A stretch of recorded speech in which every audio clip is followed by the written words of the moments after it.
Watching and connected, but it's never enough. Talking with our friends about our favorite things. TV shows and movies and some random swearing. Hey! Hey! Hey! This is the pretty, this is the little, this is the pretty little podcast. Hello, all you pretty little people. This is the Pretty Little Podcast. I'm your host, Deadbeat Chad. With me is just Jess. Hello. What are we talking about today, Jess? Yo, we're talking about something great. Yes, something that we both love from our childhood, of course. Yeah. Oh, man. Remember when this was just the most groundbreaking, edgy shit? Yeah. Anyways, today we're talking about Beavis and Butthead. What is Beavis and Butthead? Well, I am here to tell you. Beavis and Butthead is an American animated sitcom created by Mike Judge for MTV. The series follows Beavis and Butthead, both voiced by Judge, a pair of teenage slackers characterized by their apathy, stupidity, lowbrow humor, and love for hard rock and heavy metal music.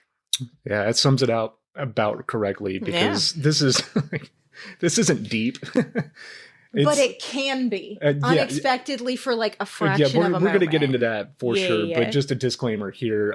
We're going to, for this episode specifically, we're going to be focusing on the first 7 seasons, the film Beavis and Butthead Do America. Hell yeah. Season 8 from 2011. Yeah. We can talk a little bit about the Do the Universe. A little bit, maybe. I'm going to have to go back and rewatch the newer seasons and the newer movie, because I will say, I don't think we're going to focus on them today. I will say we've seen little clips and stuff. We've seen it all. It's just been a couple years and we don't actually own the rest of that.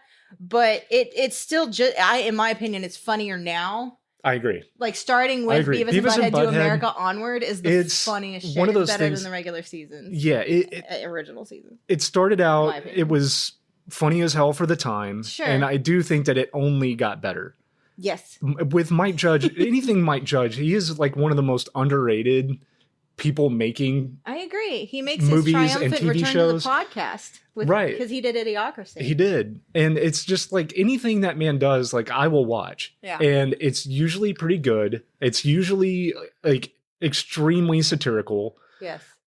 And I think with Mike Judge in particular, and with Beavis and Butthead specifically, the thing that works so well about this show is the impeccable comedic timing of Mike Judge. Yes. Because what their reactions to things are stupid, right? Like it's the stupidest reaction you could have to anything, but the timing is so integral to the jokes landing and their reactions to things landing. It's another thing that's really good. We talked about like last episode previously on the Pretty Little Podcast with the critic about, like setting things up and then paying off like callbacks and shit like that. This is another series that is fantastic with that. It's just a dumb little line that 10 minutes later is repeated. Right. And you're like, oh my God.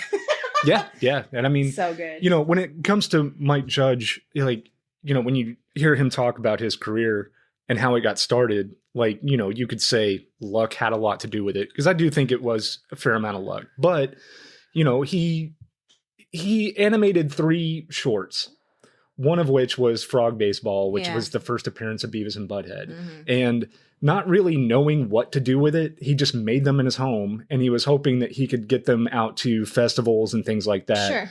And maybe make a little money for the time that he put into them.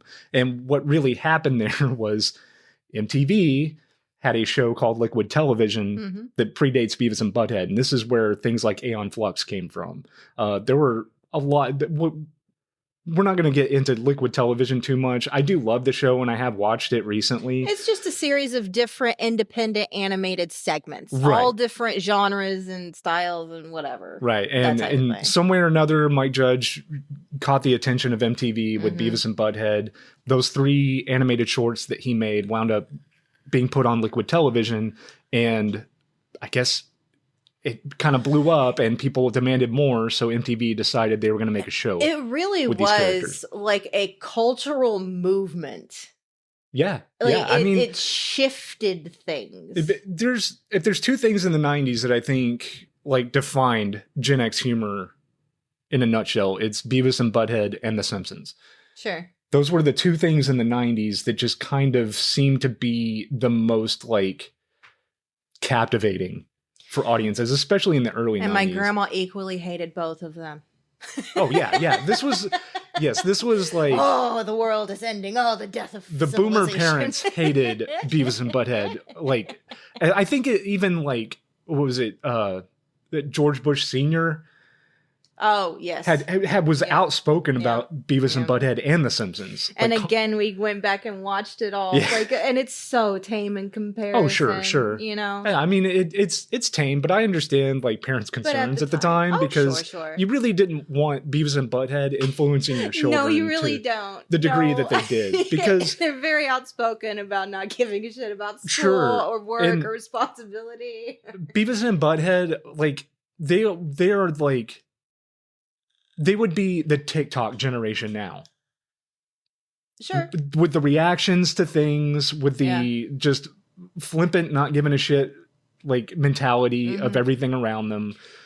Well, I mean, they are React content in a way. You know, they react to Yes, music videos. that's what that I'm type saying, of like, that type of thing. They you know. they figured this out, 30 plus years ago. Sure. Yeah. And I think that one of the things about this series, especially with it being on MTV, that was integral to this, because when this debuted in 1993, MTV was like, that was the like,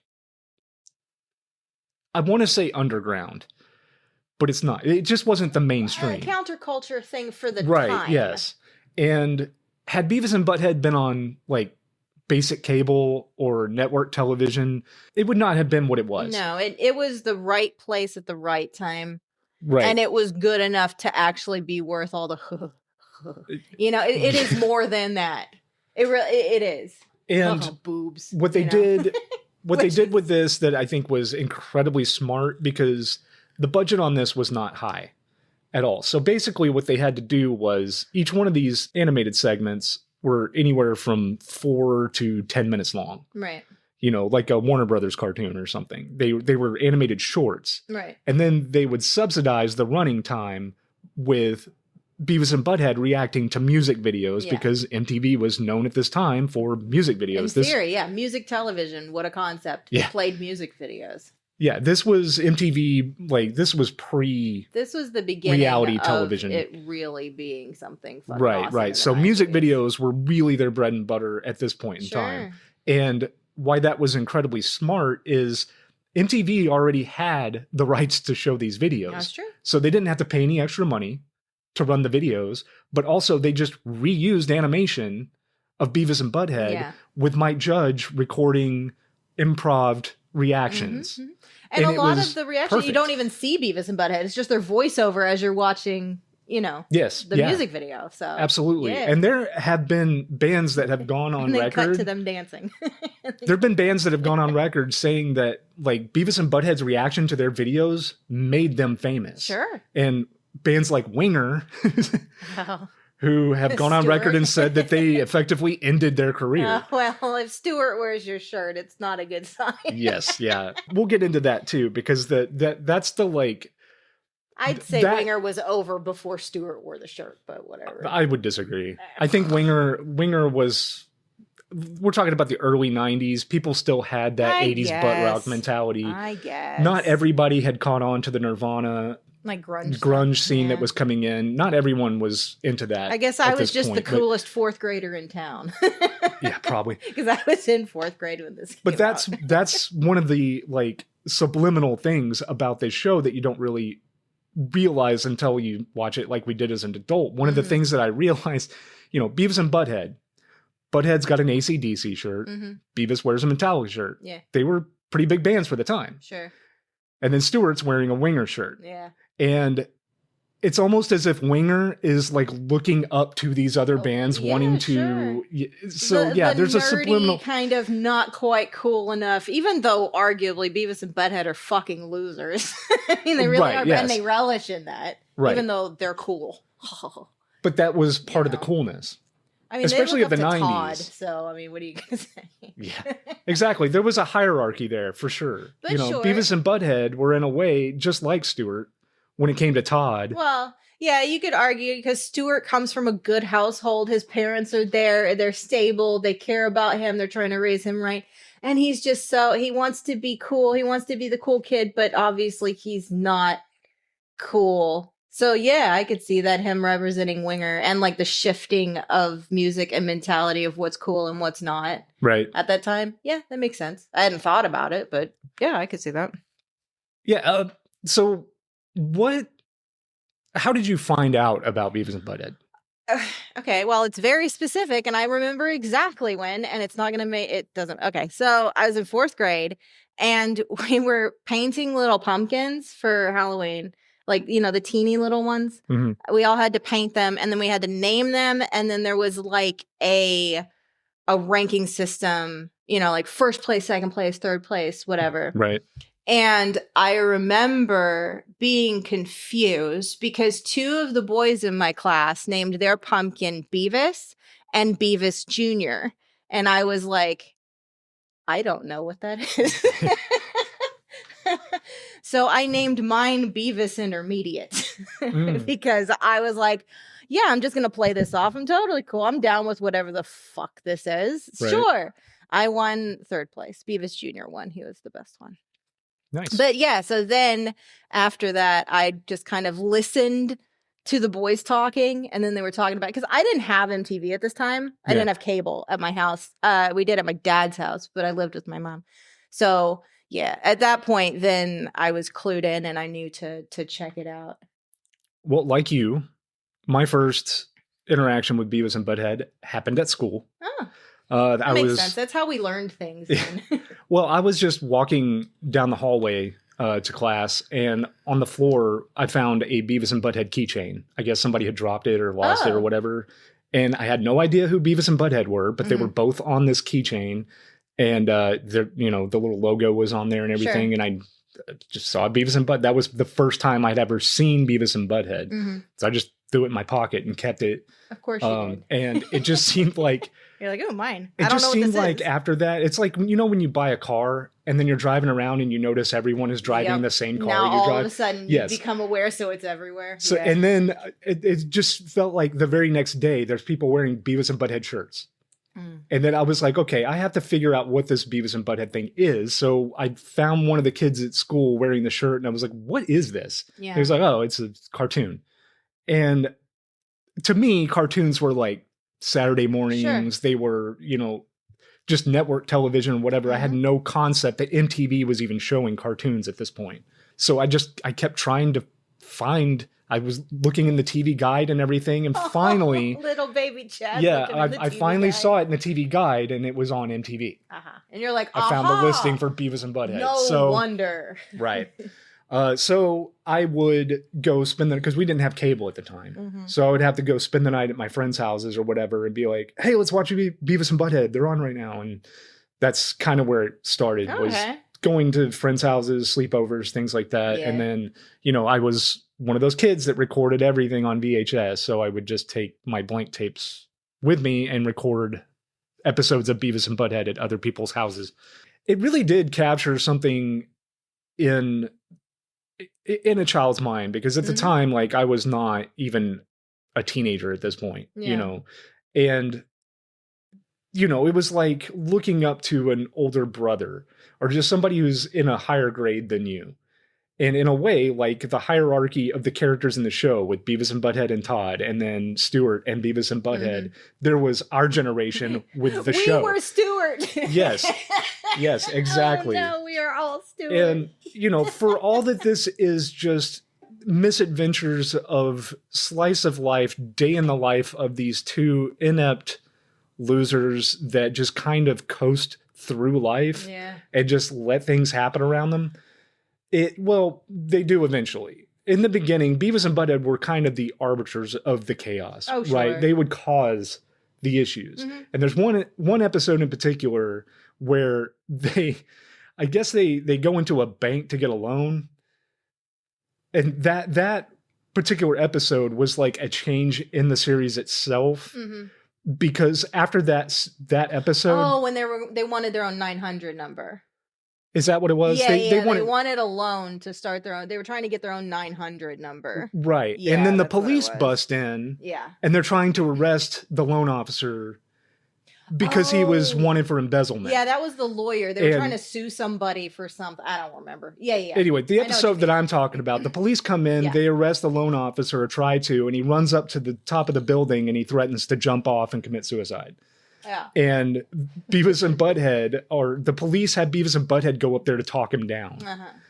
That episode in particular, and why that's so important, is because, like I said, before that episode, Beavis and Butthead were the ones that caused the problems. Right. And in this episode, they're walking into the problem and they're having to react to the problem. Right. Which is integral to the plot of Beavis and Butthead Do America. Well, and that's what I really love about the show is when it's them, like the one where they are watching on TV that there's a gas leak and they're like, whoa. And then like their whole neighborhood gets evacuated, but they're not aware. Yeah. They don't make the connection that this is their fucking neighborhood. And so then they're convinced that the world has ended. Yeah, and they then can the just only do two whatever people they left- want. Yeah. And then by the end of the episode, they're bummed because, you know, the people come back or whatever. But it's that type of thing. They're just like, whoa. And like things are happening Yeah, around just- and they interpret it in their own They incorrect are way. 100% ready for any situation. Yeah. Because they're just so dumb. Well, They don't understand. yeah, the I gravity think of there's the something situation. to that, though. You know, that whole saying of like the smarter you are, the more like the sadder you are, like that Right. type of thing. And they're they Ignorance are is dumb. bliss. Yeah. Yeah. But they have each other, you know, and obviously they want to score, but at the end of the day, they don't really need other people. They're fine. They have each other. Right. It's They have almost their like shitty house, and they're fine with that. it's almost like the beginning to Alice in Borderland. Where they feel like they're the only three left alive, sure. and they're like, "Hey, this is great. We can do Wow. whatever we want." Yeah, that's the Beavis and Butthead mentality. Yeah. But they don't ever fully understand, even when they they- are met with the gravity of the situation, of how much trouble or danger or Oh, shit no, they're they don't in. care. And Whatever, they just wander through. And yes, that is the movie in a nutshell. And I don't give a shit. It's a fucking masterpiece. Beavis and Butthead Do America yeah, is a masterpiece. Beavis and I don't Butthead Do care. America it's way better than it should have been, because I did go see this in theaters with my friends. Yeah. I you know, for all that, like, well, South Park got a movie and The Simpsons got a movie. Beavis and Butthead got a movie far before either one of those series. Not only was the animation obviously way better because they actually had money to put into it, but that really is where I started really liking Beavis and Butthead. The episodes before that were fine, and I laughed some, and I didn't mind watching them. Yeah. But I love this movie. Well, and ironically, the movie came out at the end of the original I season's know. run. So I the original know. series, which, yeah, kind of bummed me out because, yes, like you, after the movie, it was like I was 100% all right, on more, board. more, please. Because the movie was far better than the show. Yes, But at the same time, like, I still remember the feeling that I got going into the theater with my friends and actually watch. This was the first time I saw a TV show in a theater. like huge, like on the big screen. Yes. Holy shit. And there were definitely moments in the movie where they took advantage of that. Yeah. Like, with the opening with Beavis and Oh, Butthead sure. dreaming about being kaijus in the Yeah, I city. think And, it's called the Butt Kong sequence, like Yeah. King Kong. Yeah. and there was, you felt that sitting in the theater, Yeah. and it was so big and just it's in the your perfect face. beginning to a movie like that. For a TV series that when you're watching it at home on your small TV At the time, yes. didn't have any kind of presence really. right. This one commanded This your had attention. impact. And the movie itself was kind of more of the same. You definitely had the same humor coming from Beavis and Butthead. Oh, sure. It's the same reactions, really, but like, but it's refined. yes. And I don't mean like more highbrow, not at all. I mean like refined as in you refine a metal and it becomes more pure, and it is pointed. And yeah, it's I don't know, man, it's fucking Well, the great. movie itself, like, for me, it kind of reflects what I like about a good song, right? It'll start off kind of small and then it works bigger and bigger till the end of the song, and it gets just Mhm. incredible. Right. And that's what this movie does, because it starts out very simple. Beavis and Butthead's TV is stolen, Mhm. and they want to find a new TV. And that is the perfect call to action. If you're talking about the traditional arc of storytelling and all of that, the beginning is a call to action. And fantasy, it's like, oh, the big bad is rising in it's whatever makes your protagonists do something. And to have it be that their TV stolen, that gets them out of their house, That that gets is- them off of the couch, that forces them to move and opens up all of America to their fucking shenanigans. Yes, and Holy that shit, is it's perfect. absolutely so simple. a Beavis and Butthead's plot setup. Yes. That could have been on the show. If their couch was gone, they could sit on the floor. If they got robbed and something else happened, it'd be just like, oh, whoa. Right. And that'd be it. Their TV? No. That is like the one can't. possession they cherish. Yes. It's their Poor television. Beavis. Poor Beavis has a fucking nervous breakdown. Yeah. He can't But find yes, one. it starts off very simple with their TV getting stolen, and then Yeah. it turns into this like cross-country, like FBI espionage film where they are now the most wanted men in America. Yep. And just due to the inept, CIA and FBI. It's so smartly written in that they are just being themselves. They are just going where the winds take them. Yes. And reacting as they do. And they are very authentic throughout. They're not like suddenly smarter or whatever. They're not trying They to don't do learn a fucking lesson. anything. No. They don't grow No. as characters. They end up with the start same and end. TV at the Yes. end. And they even get their old They TV. accomplish their goal. Man. Yes. Then that's how the episodes work. And even with like the newer seasons, like they're still classic Beavis and Butthead, for a modern audience. And I think that it is extremely important that we keep those characters authentic to who they are. Mm-hmm. Whenever the first movie, Beavis and Butthead Do America, when it was floating around as being a thing, like there was talks of it being a live action movie starring Chris Farley and David Spade. That would have been awful. Mike Judge is Beavis and Butthead. Yes. These That's characters live in End of his story. head. Yes. He is the only one that can bring these characters to Correct. life, because if you put Beavis and Butthead, how many times have we seen like cosplay of Beavis and Butthead? Anytime you try to bring Beavis and Butthead into the real world, it just comes across as cosplay. And if it had been in a movie, the movie would have sucked. It would have been terrible. Yes. And they wouldn't have come back probably. We would not be talking about it today. No. I would have purposefully not talked about it on this episode. Sure. And it would have just fizzled out and went away. Mhm.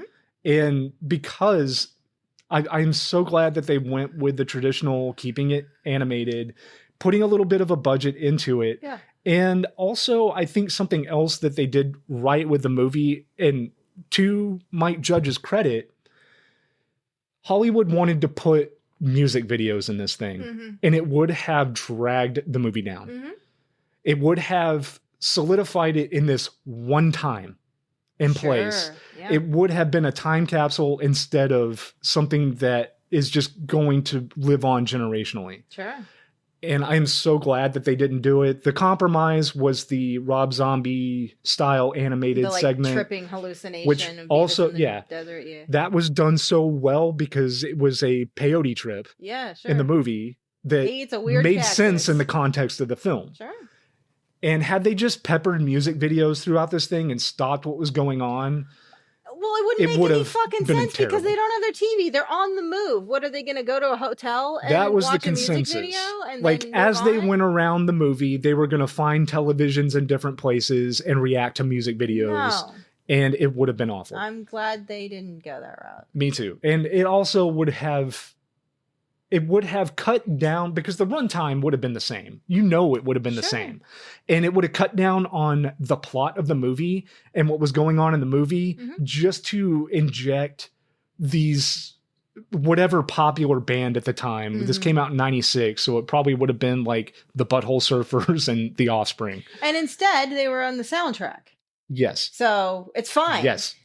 You And we had the still got- soundtrack, right? I did. I Yeah. did. It's a I had the banger soundtrack to this, and I had there was one, the Beavis and Butthead Experience, Oh, okay. which was a completely different style of album, because it was like every song had like Beavis and Butthead in the Oh, songs. that's strange. And yeah, it was very weird. Okay.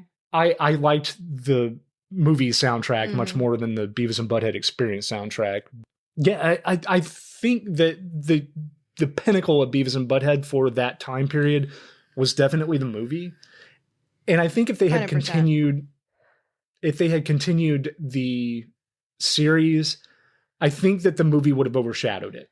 Yeah, well, and I know that at that point, Mike Judge was ready to do something else Right. for a little bit. The movie would have been the expectation for the series moving Because forward. I think he was already doing King of the Hill when the movie was being made. Too. King of the Hill, right? Or was it King of the Hill right debuted in '97, so Okay. he would have been working on it. He would have been putting it together but while it the wasn't movie, because out yet. Beavis and Butthead Do America came out like around Christmas of '96, Okay, late December. you're the year man, Yeah. so I So will yeah, trust King of you the on Hill that. was very much in the works. The first season was about to debut the following year, Okay. and we're not going to get too much into King of the Hill, but No. it like Beavis and Butthead, Mike Judge brought that back recently too. Yeah. And I think that's wonderful. I think Sure. that it really does speak I wish it volumes to wasn't this on man's Hulu. talent. We don't have Hulu. And I'm these not getting characters that are very simplistic, like Beavis and Butthead. Hank Hill is a very one-dimensional character.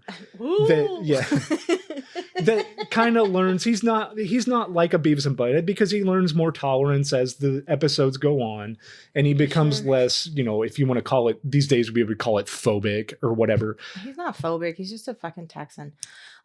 So yeah, I do need to clarify. Shout out to Texas because Beavis and Butthead canonically are Texan, so they're ours. Thank you. Yes, like King of the Hill, Yeah. Beavis and Butthead live in a fictional town called Highland, Texas, which does not exist in Texas any more than Arlen, Texas. No.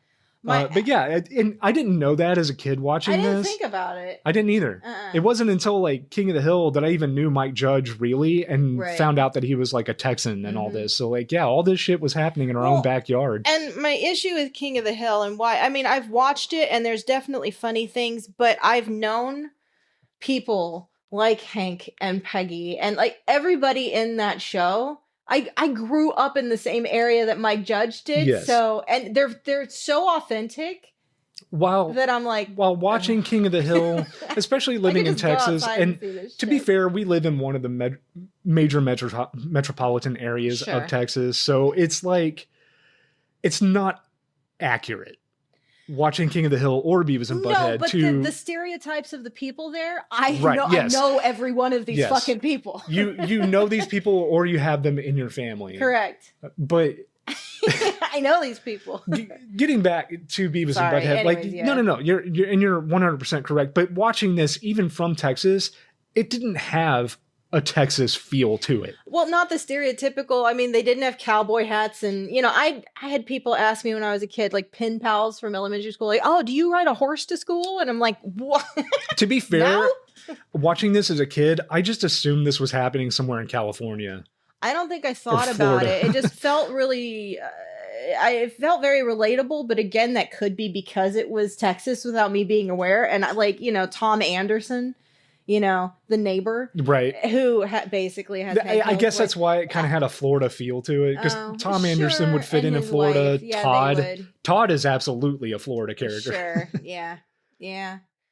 But you never see their parents. They're mentioned. Yeah, they mention Beavis's mom a lot, being a whore. Mom. We do meet their dads in the movie. Yes. Yeah, and, which was a good time for that kind of reveal, and I like that it's never really brought up again. And they don't even fucking recognize it at the time. They're never like, "Whoa, right? You're my dad." No, that never happened. No, you put the pieces together real quick. And I think that it's great that David Letterman played Butthead's dad. I do like the celebrities that they got to be in the movie. Cloris Leachman is one of my favorite characters. Her character is very likable. She's so good. And it reminds me of oh my God, help.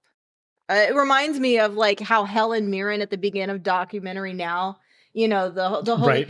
I'm Helen Mirren. 50 years ago. Just a dignified thespian. Right, that you don't expect showing up in something there, this lowbrow. Absolutely ridiculous, but playing it straight. Oh my God, it's so good. No, Cloris Leachman is impeccable. Yeah. And I love she's her great. relationship with Travis and Bob. Yeah. It's just Travis and Bob. Yeah, because she's hard of hearing. Yeah. So she can't understand them. And she's saying slots because they go to Las Vegas. Beavis hears sluts. So, that. Right. The misunderstandings there. She gives him medication to help him to bring cornholio forth. Again, this is the comedic genius of Mike Judge and how he picks up on these little things because, with the character of Beavis, he's gone on record and said that Beavis, like the personality of Beavis, was just a kid that he knew growing up in school. Mm-hmm. And while he didn't act like Beavis, he kind of spoke like him, and he had that laugh, the little and he was constantly talking about his teacher in way too sexual of ways. So that's where the misunderstood sexuality of Beavis and Butthead come from, is all these influences on Mike Judge, because he is very good at parody. He's very good at showing that side of society that is just wrong and like undignified, very ignorant to what's going on around them, and about all of it. Refuse to grow up or be progressive. Yeah, he will exploit the shit out of it, and he's going to be the first one to notice it. And what's so good about that is it points out the more ridiculous sides of the people who go way too far with that type of shit. But also, they're very rarely ever like the heroes. So it's not like he's championing this either. He's very smartly calling out nonsense on all sides. Yeah. So that then you can just laugh at the ridiculousness of life in a lot of ways. And I really like that. He did that with Idiocracy too. What we did in Office Space. Office Space is another good one that's just, it's a window into the world of offices. Yes, and it's too fucking good sometimes. Yes. It's great. There's so many parts where I'm just like, oh my God. It's and those people too. He's so good at creating, you're like, oh God, that fucker. It's on a level too where like you remember when we went to France? I do. It was and we were staying at that gîte. Mm-hmm. Corinne and Patrick. Yeah. The people who ran it. Yeah. We were having dinner with them. Yes. And they found out we were from Texas, and they're like, oh, King of the Hill. Yeah, that's true. Like, this is what people in other countries think Texas is. They didn't speak a lot of English, but that, They knew what King of the Hill was, and they knew it was from Texas. And then they played Tom Petty while we ate chicken outside, and I was like, in the mountains of Provence, and I was like, this is amazing. And Tom Petty was in King of the Hill. Yeah. Though he was from Florida, and he's dead now, and I'm sad about that. Well, yeah, and Patrick was like, he was a big music guy. He had a music collection, and he let me go in and look at his albums, and one of his favorite bands were the Butthole Surfers. Yeah. You're like, what the fuck? You live in this tiny little town in the middle of the mountains of Provence in France. Yeah. And this stuff great. gets everywhere. But we had to like politely explain to him that's like, it's a satire of Texas. It's not like actually how it is here. But yeah, Mike Judge is very, very good at pointing out the flaws of not only just Texas, but like just society in general. That's what I'm saying. Yeah. But all sides of it. Whereas equal opportunity, Beavis and Butthead, you don't get a Texas feel from it. Like I said, growing up, I thought that was more like California or Florida. But King of the Hill, you definitely kind of get a Texas vibe. Yeah, more so. He leans more heavily into and Arlen is Garland, for the most part. Yeah, it's like, which is not. It's about an hour away. I think it's a mix of like Arlington and Garland or something like that. Probably the DFW area for sure, but like the outskirts of it. Sure. Yeah. And it really is. It's a different town from Highland, but there are a lot of similarities, really, from where Beavis and Butthead live. It's just a regular ass. So really, that town could be anywhere for the most part. Yeah, I think it would work in a lot of southern. Sure. Well, because it's not like they have southern accents, but a lot of people here don't really have southern accents. Now, I could if I really leaned into it. I can do it real nice. Yeah. But overall, no, we don't.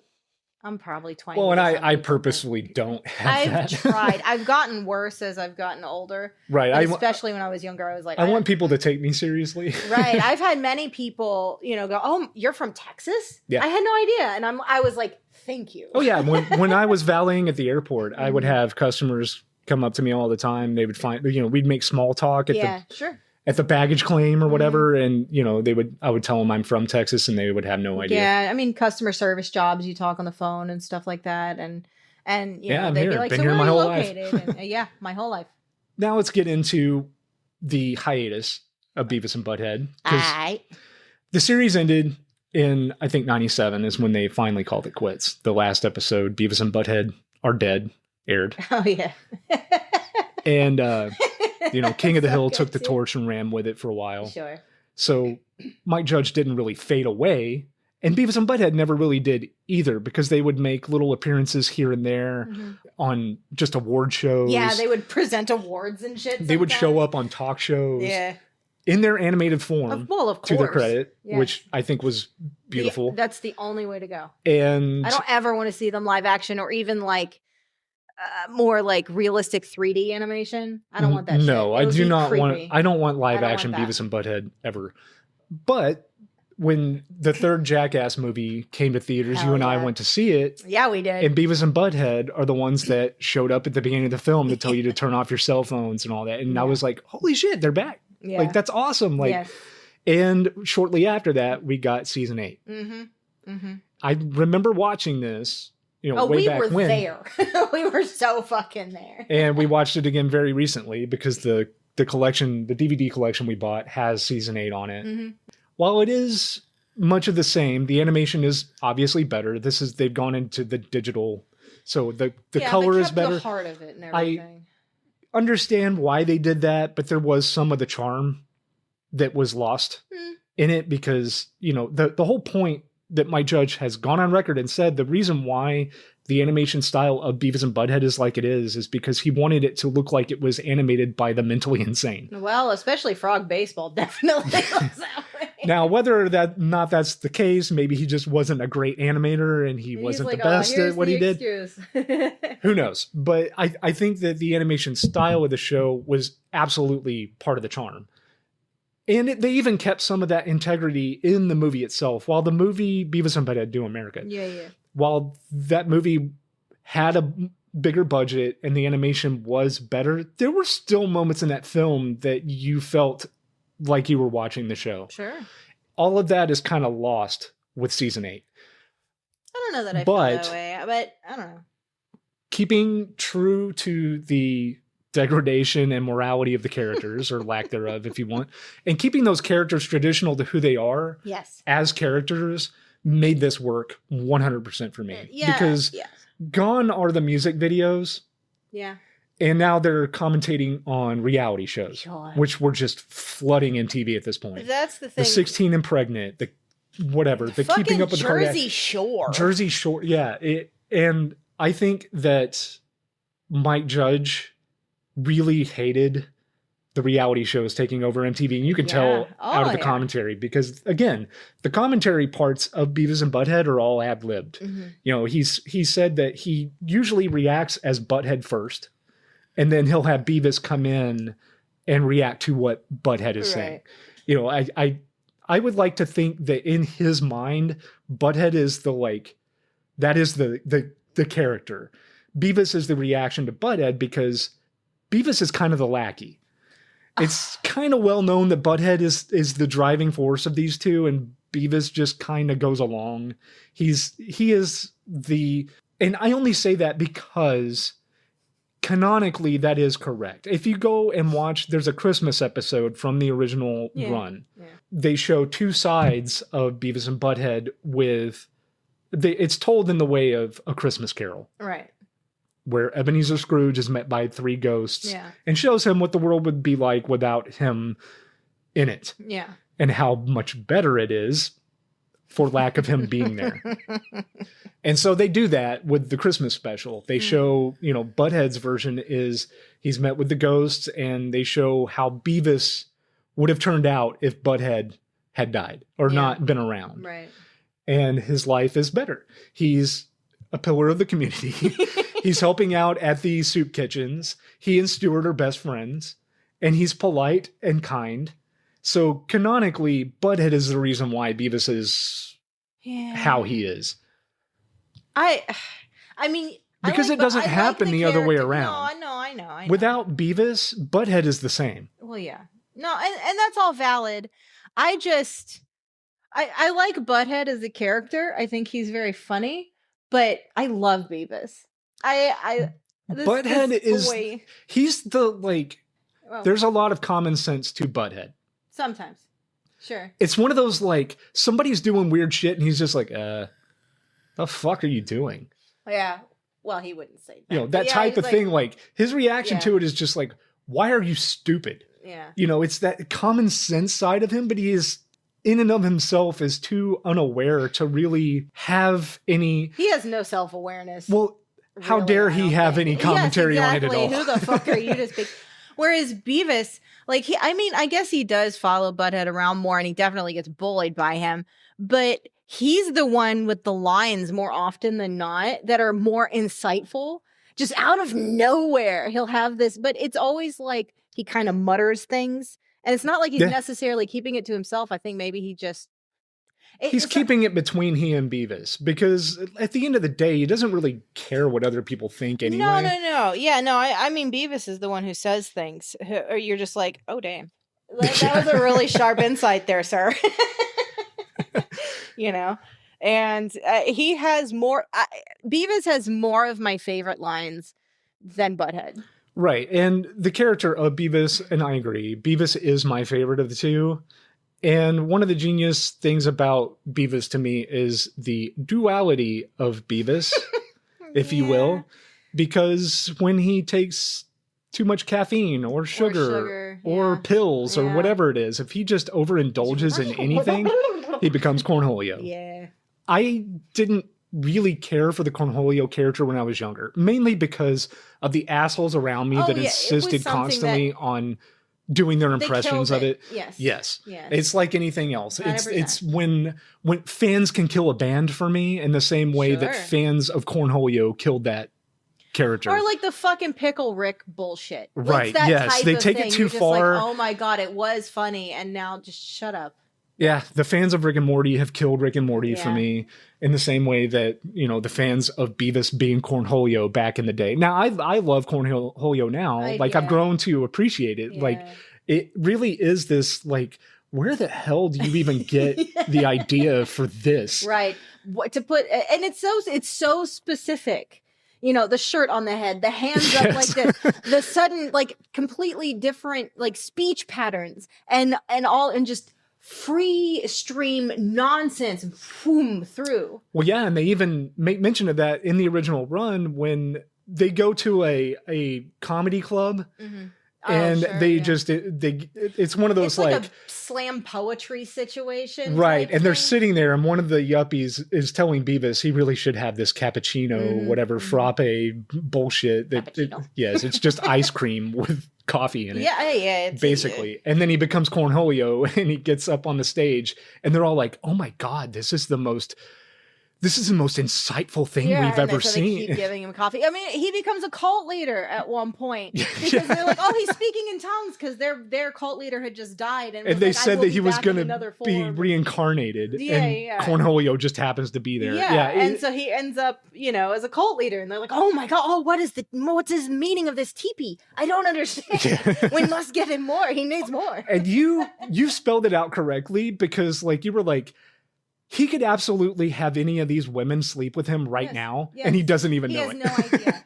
He is so close to getting to scoring. Oh my God. And even he just can't do it. He becomes a prophet Butthead just because he's next to Beavis, you know. And yes, they were so close. And then Stuart, I guess, gets him at the end. But they were like preparing this whole ritual of all these young women to give themselves to the great leader and all of that shit. Yes. And because they're just of like, this their is stupidity stupid. and We're leaving. misunderstanding, you're like, oh, I'm out of here. I'm done with this shit. You know, and then they just wander off and they're like, no, you must come back. Like they even come to the house. Well, it's only because they use language they don't understand. Like they were calling it like the great fornication or something. Hey, you're gonna. They don't understand what the word fornicate is. Well, yeah, I mean, in the movie, in Beavis and Butthead Do America, the whole thing that starts it, you know, once they find a TV, is they get paid to go do this woman. And she, in their mind, obviously, it's to bang her, but really, it's a murder for hire. Yes. You know, and on all of that, they're like, will you do my wife? Do your wife? I need you to do my wife. Yeah, and they're like, I'll pay you. You're going to pay me? Us to do your I'm wife. there. So you have to use the correct lingo, and they would have would have been the end. But of course, they are the ultimate folly. They're always the cause of their own. They are the reason they end up right back where they started, and that's smart writing. It's not, But then again, so there are plenty of other episodes of like the cartoon series where it just ends, right, and then it's like a restart the next time. It's never brought up. They are very much insular stories, and you could say even insular universes. because there are no long-term consequences that anything that happens in any of these cartoons. It's just a different story Right. every time. But Well, and yeah. yes, and they are the chaotic misogynists, arsonists, abusers. You say misogynist. In the way, I would argue that they revere women, or at least their bodies, to the point where I am convinced that if they ever had a naked woman in front of them saying, "Come fuck me," they would not be able to move. no, of course not. They would They're be all paralyzed about getting in fear. new, taking off their little shoes. I love their tiny little feet, their little socks But they- and shit. But that's the lead up. If it ever came to it, I don't think they could do it. They are They the would just stand there and go, antithesis of any modern Oh my God. sensibilities, especially with everything going on politically today, in today's political environment. But god damn it, it's so funny. Mhm. It is so fucking funny. Yes, it is. And I can't get enough of it, really. I don't care. It's fucking especially with the newer season. I think we need to do another episode on this once we go back and rewatch the new seasons and the newer movie. We can absolutely revisit this. The universe is really funny too. It is, and it's funny, And it was and great to see him again. it's funny in all the same ways because they're fumbling their way through a world that they are, because in the newer movie they are brought here from 1998. Correct. So they are exactly the same. They have no idea what's going on politically. They don't Right. care. They know that they're in the future. It's like 2022 or something like that. Right, I think yes. it's 2022. And so they are just fumbling their way through this modern sensibility political environment that they don't understand and they don't really give a shit. So that's where the comedy here comes from, because in a way it is kind of ridiculous where we've gotten. And we needed something like a Beavis and Butthead to kind of point that out. Well, and I think they work so well because they're also equally out of touch in their own time in the original series. They have not changed. You can plop them at any point. I mean, there's one point they think they go back in time because they fall asleep on the bus and they're going to like one of those little play A field villages. trip. Yeah. And Yeah. it doesn't matter where they are or when they are. I hate that shit so much. It's not where we are, but when we are. They are the same no matter what. And they're going to be exactly the same. So that really has limitless potential as long as you can come up with some bullshit reason why they've time traveled, and no one cares really if it makes any sense. Who fucking cares? I want to see Beavis and Butthead react to white privilege. Yes. Yeah, absolutely. 100%. And it done lands so every well. time. There's, Oh my God. like I said, the characters of Beavis and Butthead really are not deep characters, especially when you go back and rewatch the original series, which I gotta say, like, most of that for me didn't hit now like it did when I was, No. 12 years old watching that or it whatever. was fine, but while we were watching it, like there were 4 or 5 days we were watching the original series, like with dinner and after dinner and all that. Right. And I was like, I'm ready to be at the movie. Well, and that speaks a lot to it too, because it did Be grow. at the movie in the later seasons. It did grow with its comedy and with its sensibilities. sure.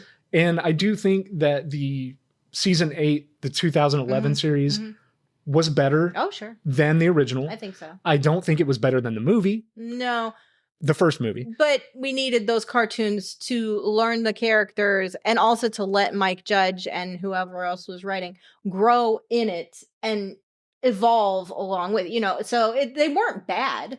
Right. They And just get better, which is what you should want out when of a show. and when a we did have property. Paramount Plus and we were watching the new series Yeah. and the new movie, I was actually kind of blown away about how good it actually It's was. so good. Because I was like, okay, they tried this. Like, they Futurama Beavis and Butthead, right? Sure. It was popular show, got Mhm. canceled, made a comeback, got canceled again, and now it's back again. Right. So with that, when they said that the new movie and the new series was coming, I was like, this is going to be awful. There's absolutely no way in today's modern sensibility climate that Beavis and Butthead are actually going to work.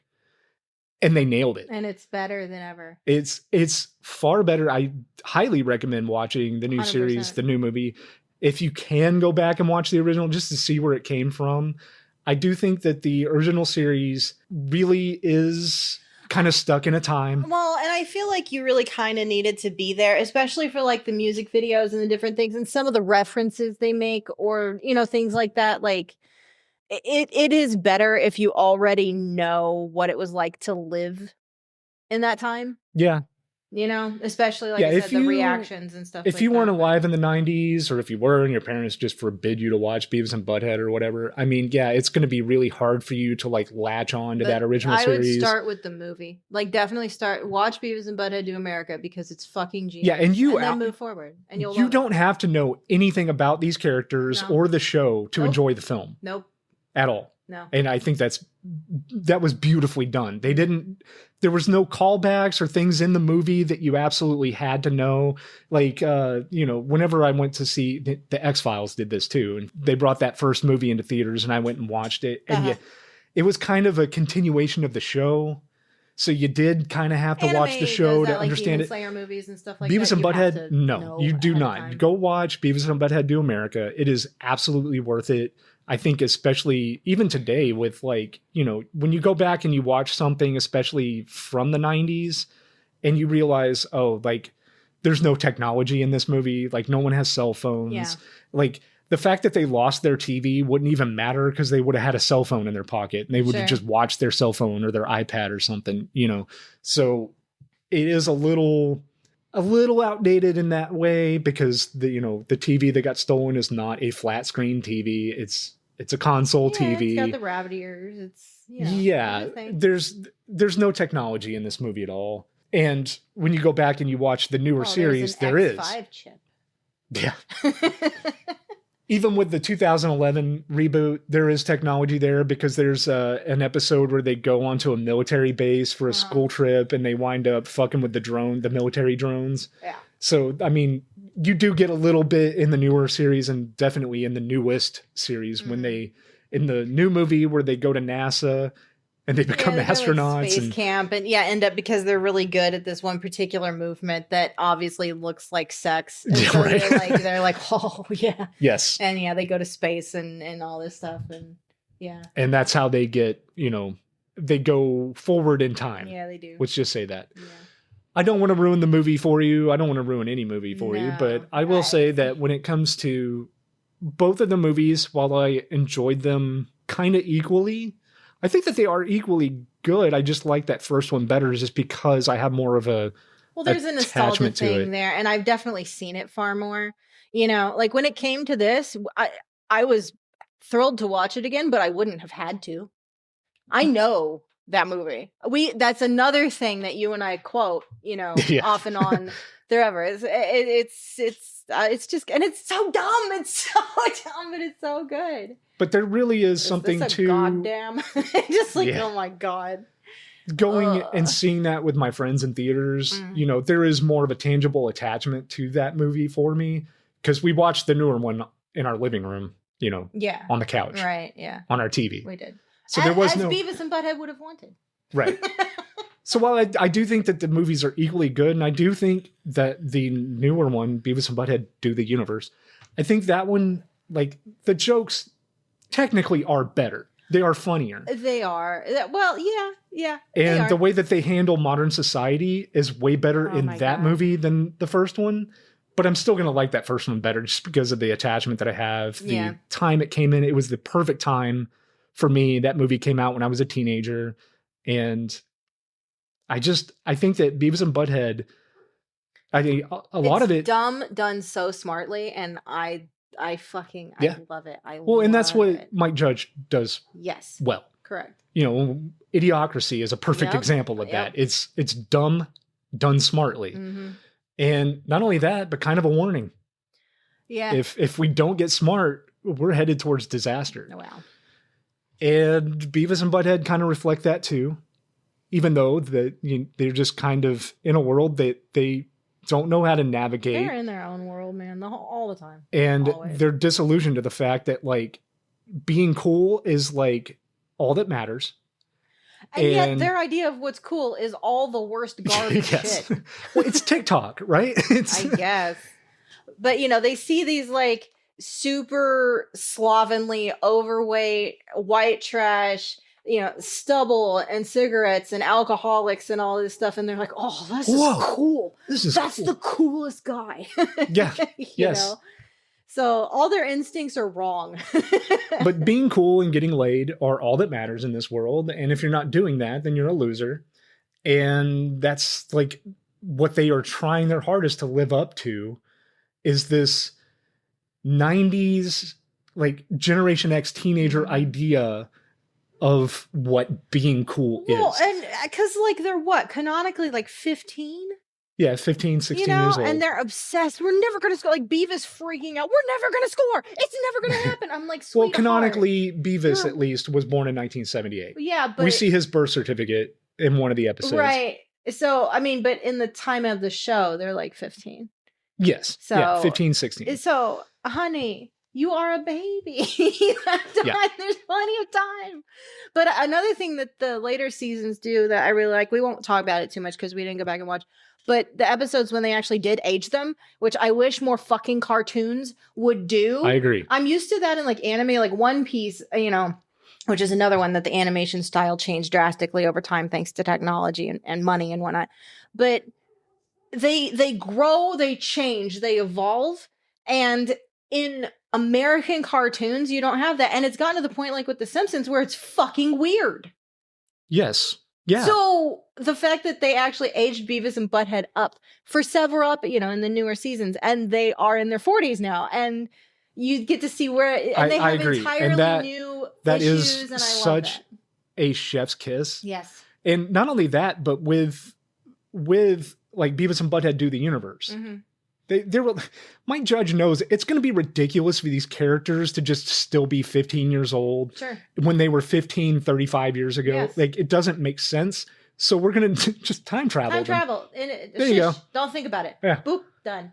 And I think that works extremely well, especially for the context of that film, because I mean, that film is ridiculous anyway, because their future, like almost alien selves Yeah. are a big part of that's true. that movie and why they time traveled in the first place. So yeah, the movie itself is wild and weird anyway. So why not? Who cares? I'm here for it. You know? And then with the newest season, aging them in their 40s is perfect because Yes. now they're dealing with things that people in their 40s would deal with, That's but they the thing. still have a 16-year-old mentality way Yes. of approaching these things. And so you have the people who watched it when they were, you know, younger, when Beavis and Butthead were younger. Obviously, we're all older now. And so now they're older now. Yeah. But they still have that same sensibility that I think a lot of us, obviously you and I are responsible adults, right?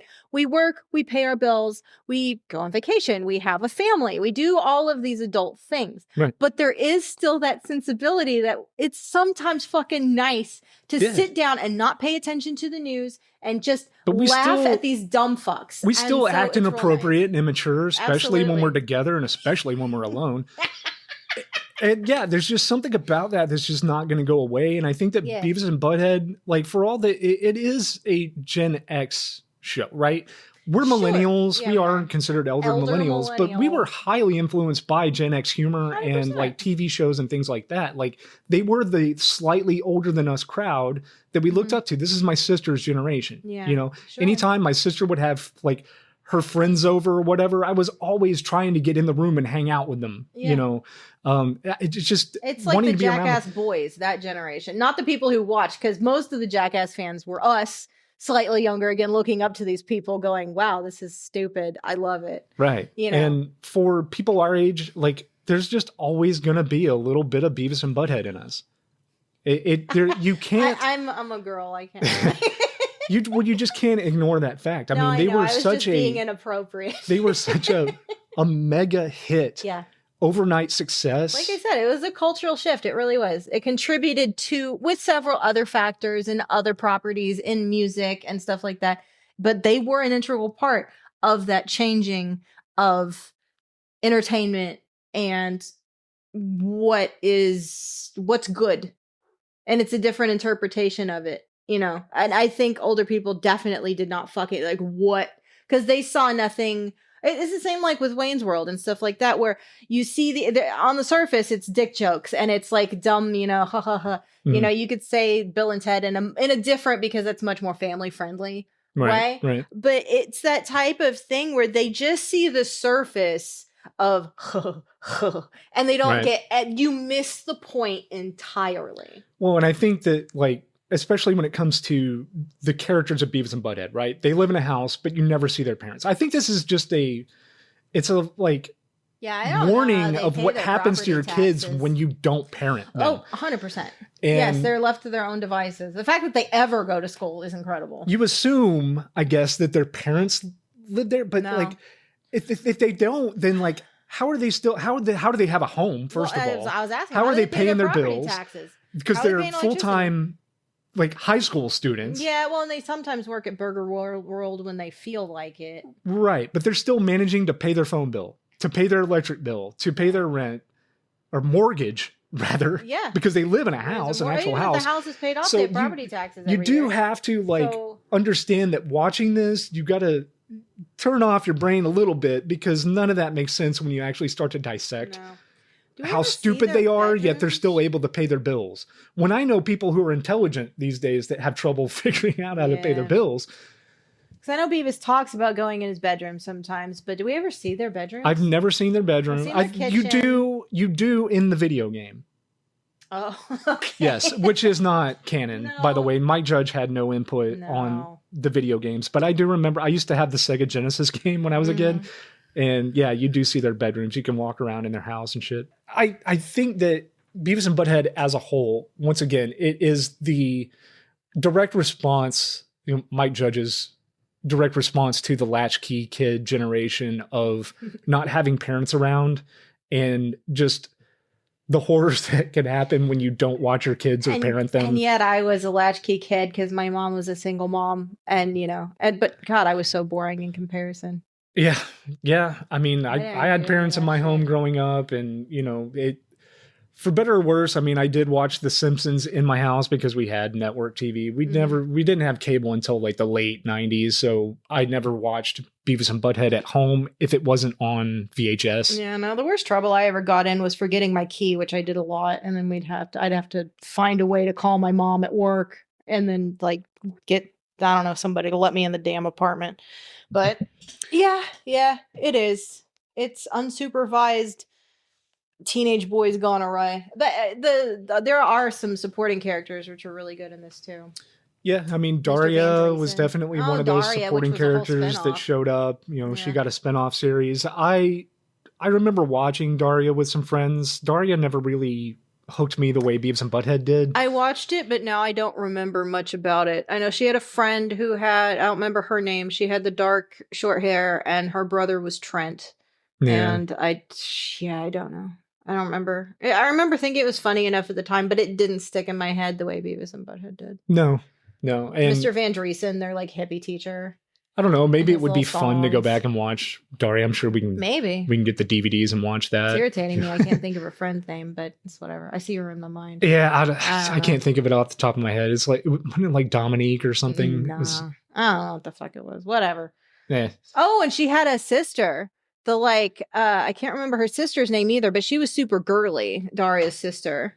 And she had like ginger hair. Well, and she would have to be she because was- that's the absolute antithesis yeah, of Daria. She was super like cheerleady popular thing, and Daria's just like, ugh. Yeah. Quinn, I think was their sister. Fuck, whatever. Anyways, we're getting off topic, but yeah, there are supporting characters that contribute, from the principal just losing his fucking mind all the time to the different teachers.